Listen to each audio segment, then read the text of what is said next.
Now the pelvic tilt is often seen to be, well, obviously about the pelvis, but actually we can look at it as being a real spine lengthener, particularly in that lumbar region where some of us are quite tight. So I'm going to use the pelvic tilt as a prep for shoulder bridge preparation coming afterwards. For that we need to be on the floor on our back, and we need to think obviously about squeezing in our core and making sure the hips are relaxed, making sure the shoulders and the neck are relaxed. Once again, we could use that small cushion if you do have any neck issues today. So think about the length in that neck.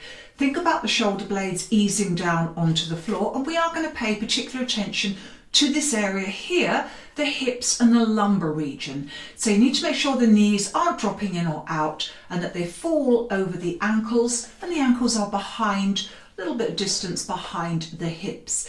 So we need to think about breathing in through the nose, into the thoracic region, squeezing in our core, and as we do so, I want you to think about lengthening down that lumbar region and then lifting the pelvis gently off the floor and then easing back down and relaxing that lumbar region. So once again, breathing in, exhale, ease and tilt.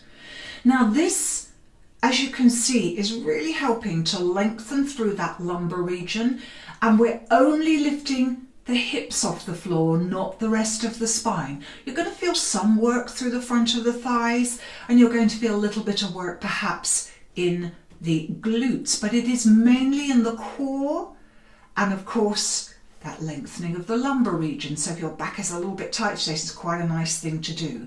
Do control the movement and remember to breathe. So we're going to take it a bit further now into shoulder bridge. Breathing in, exhale, and take it a little bit higher. Inhale, and then imprint the spine, vertebrae by vertebrae, lengthening through, get that length without forcing it, and then release the hips into the floor. Breathing in, don't forget that core connection, giant pair of rather too tight pants. Breathing out, unpeel vertebrae by vertebrae, keep the knees steady. Inhale, and if you can, come up into what we call a ski slope, which is as high as you comfortably can without flaring those ribs, without, of course, arching that back. Breathing in, and as you exhale, imprint vertebrae by vertebrae, thinking of length, thinking of easing those vertebrae down along the same line you left. Now you can do a few of those if that feels good. If you want to, you could take the arms with you. Breathing in, unpeel vertebrae by vertebrae.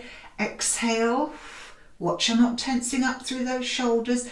Inhale, now it's important you keep the hips up there, look at the hands, and then ease back down vertebrae by vertebrae. If this doesn't work for you, then just keep the arms on the floor and continue as you were before. If you wanted to take it further still, you would unpeel, breathing in, don't forget to lengthen that spine a little bit. Exhale, and you could leave the arms there, or you could take them down, but keep the hips up, squeeze in your core, unpeel the left heel, breathing in. Now this is obviously for people who feel very confident about doing this. If you've any injuries, or any, so if you're very new to this, then please do stick with what's before this, and then ease the hips down vertebrae by vertebrae by vertebrae by vertebrae. And you could do quite a few of those if you wanted to, as many as you feel confident with us, and then you could just circle the hips here, one way, then the other, and then ease into your full body stretch, either with the arms by your side or with the arms behind, and relax.